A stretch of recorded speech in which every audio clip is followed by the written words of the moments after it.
pergunta para vocês dois. Fazia tempo já que eu estava pensando nisso aí, pegando uma coisa que o Manuel falou, para vocês dois mesmo. Você já reparou? No Brasil, a gente tem, não é só na pecuária nem nada, mas a gente sempre tem algum tipo de... Eu não queria usar essa palavra, mas não tem essa conotação nenhuma de... Não é polarização, mas as pessoas sempre têm opiniões relacionadas a várias coisas. Mas vamos cair na pecuária. Essa raça é melhor que aquela. Qual é o melhor capim? Qual é o melhor capim? Que mais, Janaína, que te perguntam bastante qual que é... Enfim, né? Sempre esse comparativo, assim, o que isso é melhor, e se defende muitas vezes essas coisas de uma forma subjetiva. Por que vocês acham que agora eu tenho percebido que a questão dos métodos de colheita de forragem passaram a ter isso daí? Então, era, esse aqui é melhor que aquele. O contínuo, então, nem se fala, porque parece que não pode, né? Braquiarinha também não pode falar, porque tem as novas. Aí agora tem uma série de outros tipos de... Por que vocês acham que isso acontece? É uma abordagem muito simplista, né? De um problema ou de uma questão que é bem complexa. Muito. Que não tem isso ou aquilo, né? E a gente, acho que faz parte da natureza humana querer simplificar as coisas, né? Eu acho que a gente busca simplificação e ela, quando possível, né, de fato, é importante.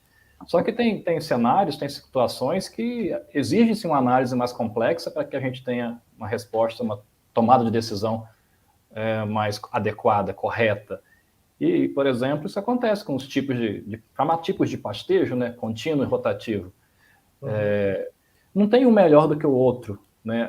Todos os trabalhos científicos, né, com embasamento científico, essa é uma dúvida antiga, né, que já se fizeram várias pesquisas para tentar comparar um versus o outro, qual que é melhor, né? Até no livro a gente apresenta uma revisão de literatura feita pelo professor Sollenberg. Ele analisou, né, aproximadamente uns 30 trabalhos científicos comparando pastejo contínuo versus pastejo rotativo.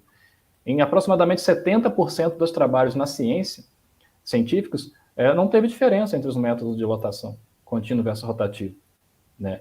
E quando houve diferença, né, aí sim, se for pensar, por exemplo, produção por área, aí o pastejo rotativo, né, naqueles poucos trabalhos que teve diferença, o pastejo rotativo teve uma superioridade.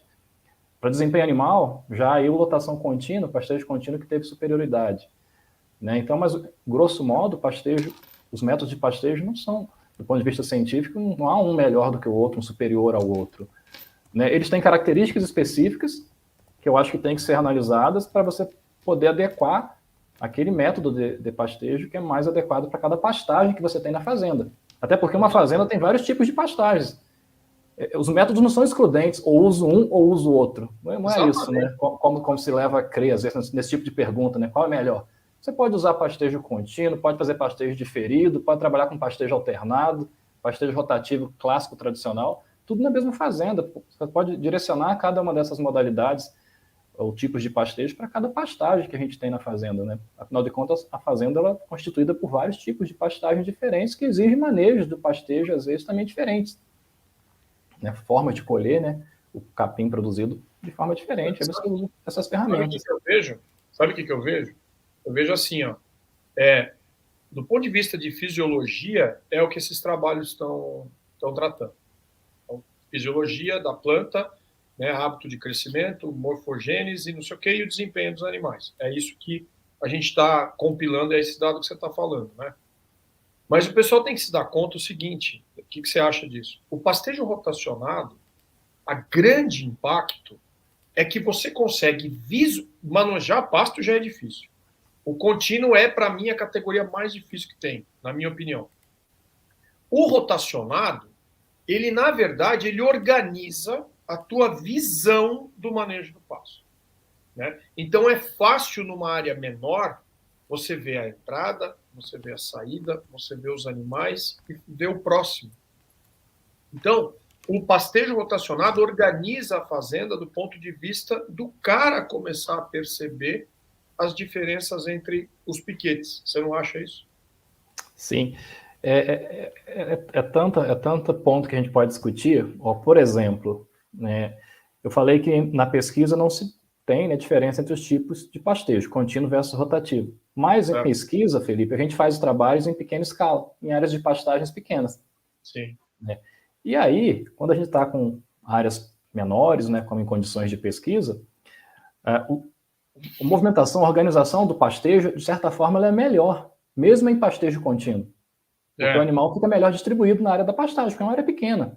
São piquetes menores que 1 hectare, né, que a gente faz trabalho de pesquisa. Agora, quando a gente sai para condições de campo, condições comerciais, em pastagens maiores, com maiores áreas, né, e quando você trabalha com pastejo em rotação contínua, aí você tem uma desuniformidade maior no processo de pastejo. Os animais expressam mais sua seletividade e podem causar aquela desuniformidade. Aí, em condições comerciais, em áreas maiores, né, eu penso que você pode ter uma melhor, com certeza, organização do processo de pastejo quando você passa a trabalhar com pastejo rotativo. Uma área que era grande, você passou a trabalhar com pastejo rotativo, dividiu a área em piquetes em áreas menores, e você controla melhor o processo de pastejo, não tenha dúvida.